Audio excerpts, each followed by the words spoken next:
KwabaseGalathiya isahluko sesibili. Kwathi emva kweminyaka eyi14 ngabuye ngenyukela eJerusalema kanye noBhanaba, ngithatha noTithu futhi. Kepha ngenyukela ngambulelwe ngabalandisa ivangeli engilishumela phakathi kwabeZizwe, kepha phambi kwabadumileyo bebodwa, funa mhlawumbe kungaba ngukuthi ngigijimela ize, noma sengigijimela ize. Kepha ngisho noTithu owayenami engumGriki kaphoqwanga ukuba asoke, kepha kwaba ngenxa yabazalwane bamanga abangeniswa ngasese, abangena ngokunyenya, bezakuhlola ukukhululeka kwethu esinakho kuKristu Jesu, ukuze basenze izigqila, esingabahlehlelanga nasikhashana ngokubathobela, ukuze iqiniso levangeli lime njalo kinina. Kepha kwabadumile ngokuthi bayinto, nokuba babeyini, akulutho kimi. uNkulunkulu akakhethi buso bamuntu, ngokuba kimi abadumileyo abanenzelanga lutho.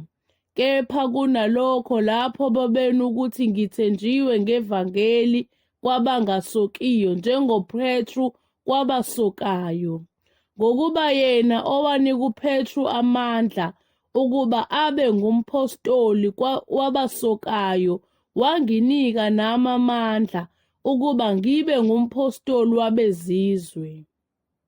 Bathi ukubona umusa engiwuphiweyo oJakobe noKefase noJohane, ababaziswa ngokuthi bayizinsika, banika mina noBhanaba isandla sokunene sokuhlangana ukuba thina siye kwabeZizwe, kepha bona baye kwabasokayo.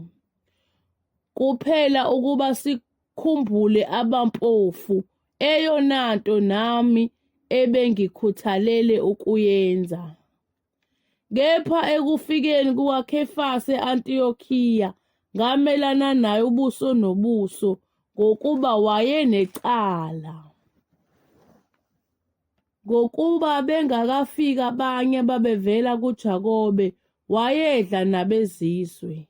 Kepha kuthe ukuba kufike bona, wamonyuka wazahlukanisa nabo, esaba abokusoka. Nabanye abaJuda futhi bazenzisa kanye naye, waze wathatheka noBhanaba ngokuzenzisa kwabo. Kepha kuthe sengibonile ukuthi kabahambisi ngokweqiniso levangeli, ngathi kuKefase phambi kwabo bonke, uma wena ongumJuda uhamba ngokwabeZizwe ungahambi ngokwabaJuda, ubaphoqa kanjani abeZizwe ukuba bahambe ngokwabaJuda na? Thina singabaJuda ngemvelo, singesize izoni zabeZizwe. Kepha lokhu sazi ukuthi umuntu akalungisiswa ngemisebenzi yomthetho, kuphela ngokukholwa nguKristu Jesu.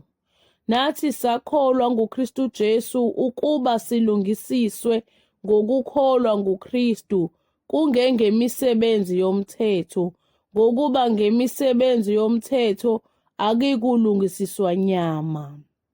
Kepha uma thina lapho sifuna ukulungisiswa ngoKristu, nathi uqobo safunyanwa siyizoni, kanti uKristu yisikhonzi sesono na? Qha nakanye. Ngokuba uma ngibuye ngakhe engikudilizileyo, ngifakaza ukuthi ngingoweqa umthetho. Ngokuba ngomthetho mina ngafa kuwo umthetho, ukuze ngiphilele uNkulunkulu, ngibethelwe kanye noKristu. Akuseyimi ophilayo, kepha uKristu uphila kimi. Ngokuba ukuphila engikuphilayo kalokhu enyameni ngikuphila ngokukholwa okungukholwa yiNdodana kaNkulunkulu eyangithandayo yazinikela ngenxa yami.